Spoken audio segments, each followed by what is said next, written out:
Hello प्यारे बच्चों, नमस्कार। आप सभी का स्वागत किया जाता है हमारे कृष्णा क्लासेज में।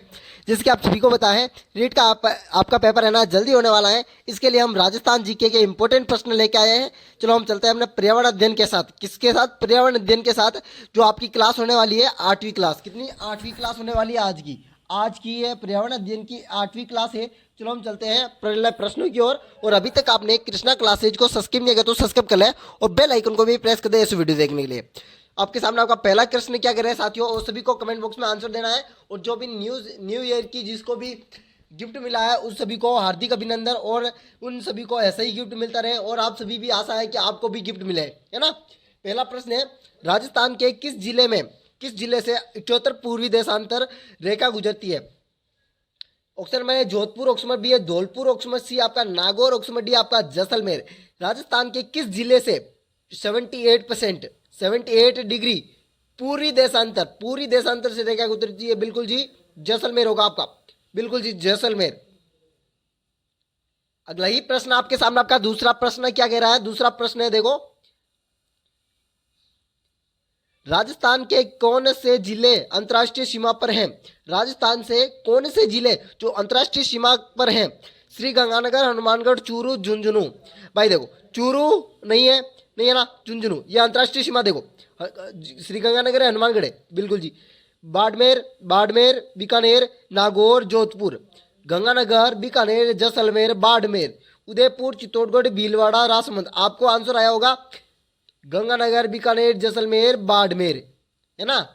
सभी में नेर नेर नेर नेर।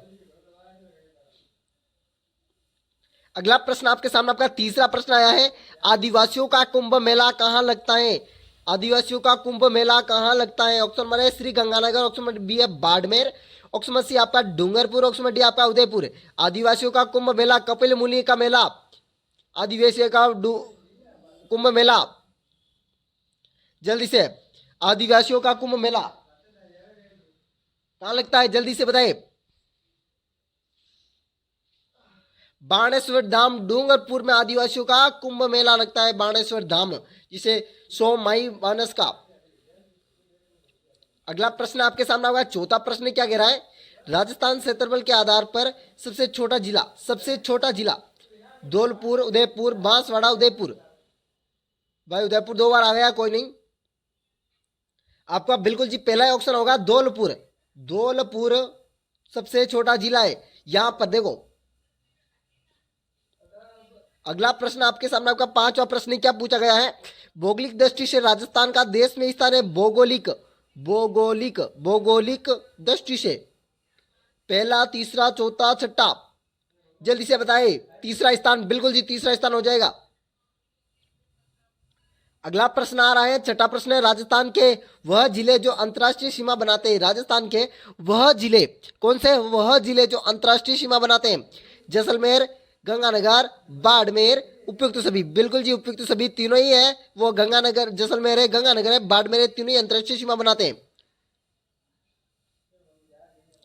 सातवां प्रश्न क्या कह रहा है आपका? सातवां प्रश्न, राजस्थान के क्षेत्रफल का लगभग कितना भूभाग रेगिस्तान है? राजस्थान का कितना क्षेत्रफल लगभग भूभाग रेगिस्तान में है? 1/2%, 5/9%, 2/6% और 2/3%। आपका होगा 2/3%। अगला प्रश्न, आठवां प्रश्न क्या कह रहा है? आठवां प्रश्न सभी का, राज्य के उत्तर से दक्षिण की चौड़ाई 826, 830, 867, 856।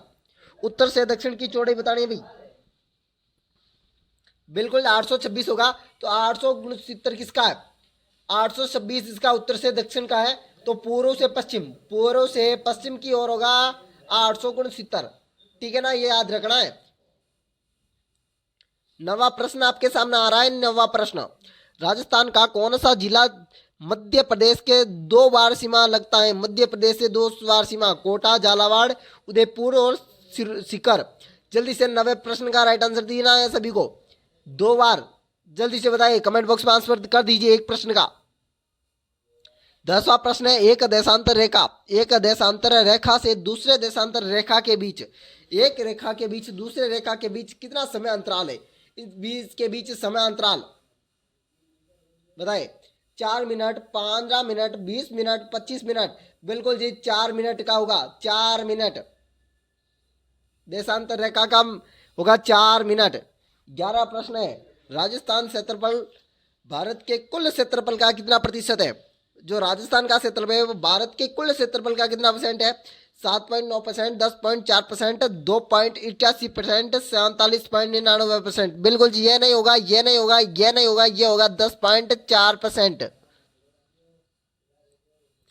11 प्रश्न आपके सामने आ रहा है। 12वां प्रश्न, संविधान सभा में सभी निर्णय किस आधार पर लिए जाते हैं? संविधान सभा में सभी निर्णय किसके आधार पर? एकता और अखंडता, सहमति और संयोजन, सर्वसम्मतिया, अखंडता, स्वामित्व। जल्दी से 12वें प्रश्न का राइट आंसर सभी बच्चे देंगे। बिल्कुल, संविधान सभा में सभी निर्णय सहमति, संयोजन, एकता, अखंडता, सर्वसम्मतिया, अखंडता, स्वामित्व। जल्दी से सहमति और समायोजन, सभी की सहमति होनी चाहिए, सभी का समायोजन होना चाहिए भाई, बी आंसर होगा। अगला प्रश्न है, अगर 13वां प्रश्न आप सभी का, भारतीय संविधान को अपनाया गया है विधानसभा द्वारा, राष्ट्रपति द्वारा, गवर्नर द्वारा, भारतीय संसद द्वारा। भाई आपको पता ही है भारतीय संविधान का अपनाया किसे गया है? जल्दी से बताया। भारतीय संसद द्वारा अपनाया गया है भारतीय संविधान को। 14वां प्रश्न क्या कह रहा है? 14वां प्रश्न, संविधान सभा का चुनाव निम्न में से किसके आधार पर हुआ है? समर्थन मताधिकार, वर्गीय मताधिकार, सीमित मताधिकार, सर्वमत अधिकार द्वारा संविधान सभा का चुनाव होता है। सभी का मत होना चाहिए भाई। आपका अंतिमवा प्रश्न हो रहा, 15वां प्रश्न है, रेगुलेटरी एक्ट कब पारित किया गया है? 1773, 1755 और 1756, 1788। जल्दी से बताना है सभी को। 15वें प्रश्न का बिल्कुल जी रेगुलेटरी एक्ट 1773 को होगा आपका, ठीक है ना, आपका 73 को होगा। और आपको इसी प्रकार का वीडियो देखने के लिए हमारे कृष्णा क्लासेज को सब्सक्राइब और बेल आइकन को प्रेस कर दें। और आप सभी को मेरे को पता है, जिसने आप व्हाट्सअप नंबर अभी तक सेव नहीं किया है और आपको पीडीएफ चाहिए किसी भी तरह की, तो मेरे को इस नंबर पे मैसेज कर देना 8290620289 पर। मैसेज करने का टाइम होगा 9 से 6 के बीच, 9 से 6 के बीच आप मैसेज कर सकते हो सभी साथियों। और पिछले साल का जो पेपर लेना चाहते हैं वो भी मुझे मैसेज कर सकते हैं, वो उनको भी पेपर मिल जाएगा। 2011 से लगाकर 2023 तक का पेपर मिल जाएगा भाई। वेलकम साथियों, अगले वीडियो में मिलेंगे इसी प्रकार के वीडियो के साथ। राधे राधे, अलविदा साथियों। अगले वीडियो में फिर से आपसे मुलाकात होगी। जय श्री देव नारायण की।